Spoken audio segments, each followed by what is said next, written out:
Marilyn para gawin mo to? Parang may laman yun. Hindi naman. Nakuha ka ba sa ngiti? Wow! Big word. Wow! Wow! Strong word. Strong words. Ba't ko lang ng tinidor sa tinidor?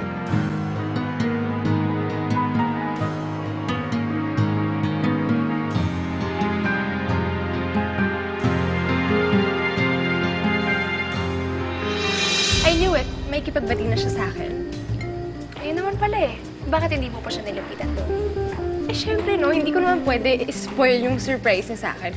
Kailangan magkunwari ako na wala akong alam. But you know, I'm sure any minute now, tatawag na yan o kaya magta-text na yan sa akin. Paano niya kaya ako papapuntahin sa garden? You know, at least he's making the effort. Tsaka dapat lang na magkabalikan kayo, no? Lalo na ngayon na meron kang friends na mga agaw. Alam mo, hindi isang katulad ni Marilyn ang makakaagaw kay Jerome sa akin. Okay. Ano? Nag-text na? Tumawag na ba si Jerome? Hindi pa nga eh. Are you sure the surprise is for you? Kanino pa ba? You just wait and see. Magta-text rin siya sa akin. Okay. Said so.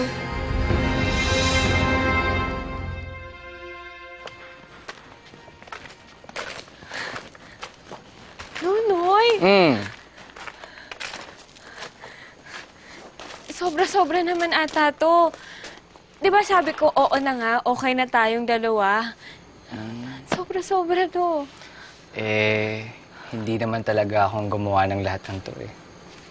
Sino? Oh my God.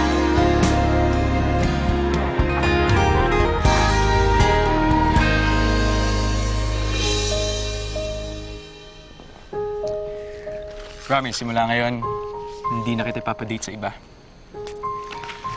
Jerome, hindi naman kasi ako naghahanap. Pero ayaw po ba kahit ma-experience mo lang, Marilyn? Yung may kasama ka lumalabas. Kung may dadating, edi may dadating. Di ba hindi naman kailangan karirin yung paghahanap? Ang pagmamahal kasi, hindi lang naman puro saya. May kasama din siyang sakit at problema. Sabagay. Tingnan mo kami ni Darlene. Jerome, patawarin mo na kasi siya. Sincere naman siya sa paghingi sa'yo ng sorry. Saka hindi naman niya sinasadya talaga yung nangyari dun sa party. Alam ko naman yun, Marilyn. Pero sige nga, ikaw, lumagay ka sa lugar ko. Yung girlfriend ko, kinahihiya ako sa harap ng maraming tao. Alam ko naman magkaiba kami, mayaman siya, mahirap ako. Pero ikaw, Marilyn, nakikita mo naman kung paano ako nagsusumika para umangat sa buhay, di ba? Gusto ko dumating yung araw na magiging proud si Darlene na iharap ako sa pamilya niya. Alam kong mangyayari yan.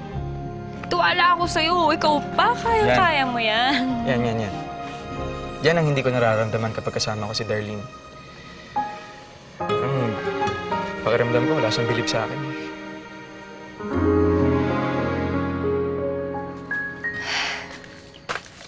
Kaya naman pala hindi ka tinatawagan ni Jerome. Hindi naman pala para sa'yo yung surprise. Tingnan mo, oh. Confirmed na confirmed. Yung Marilyn na yon may gusto kay Jerome. Oh gosh. Looks like your best friend's trying to steal your boyfriend away from you. So ano, girl? Tutunganga ka na lang dyan. Wala ka bang gagawin?